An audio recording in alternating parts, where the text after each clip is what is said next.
Еще юные, но уже профессионалы. Ансамбль скрипачей «Калейдоскоп» выходит на большую сцену. В стенах Чувашского драматического театра вместе с музыкантами камерного оркестра и ведущими оперными солистами республики ребята представят концерт в 2 отделениях.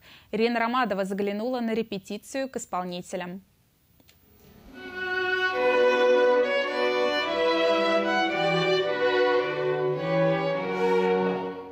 Выступить сольно с настоящими профессионалами – большая честь и ответственность для юных музыкантов. Поэтому перед выходом на сцену ребята много занимаются и репетируют. Артисты камерного оркестра признаются, в качестве аккомпаниатора юным скрипачам их коллектив выступает нечасто, но это интересно и даже почетно. Каждый ребенок играет по-своему, каждый исполнитель по-своему преподносит произведение.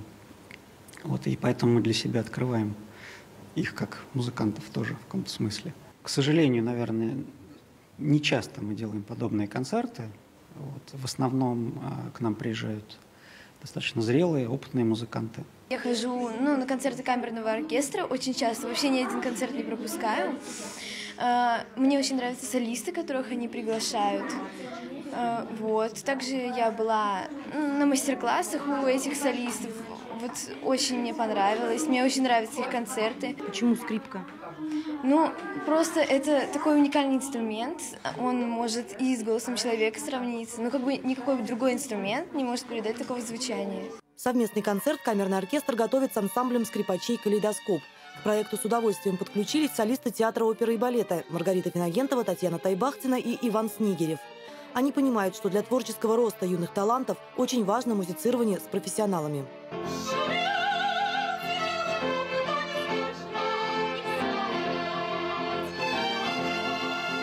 Подобные концерты ансамбль скрипачей «Калейдоскоп» делал и раньше, но большую программу в 2 отделениях ребята представят впервые. Я уже играю 3-й год, я уже 3-й класс, и мне очень нравится играть венгерский танец и пасакалию. Они мои самые любимые произведения, а также еще экспромт. Ансамблем мы старались много заниматься, потому что у нас на самом деле сложнейшая программа.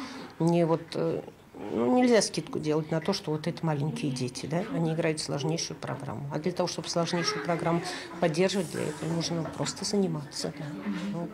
Да? Я не знаю, мне кажется, им нравится это. Программа у нас очень большая, и тут в этой программе у нас, я не знаю, одна, может быть, 4-я часть вместилась произведений, которые у меня вообще на самом деле ученики играют.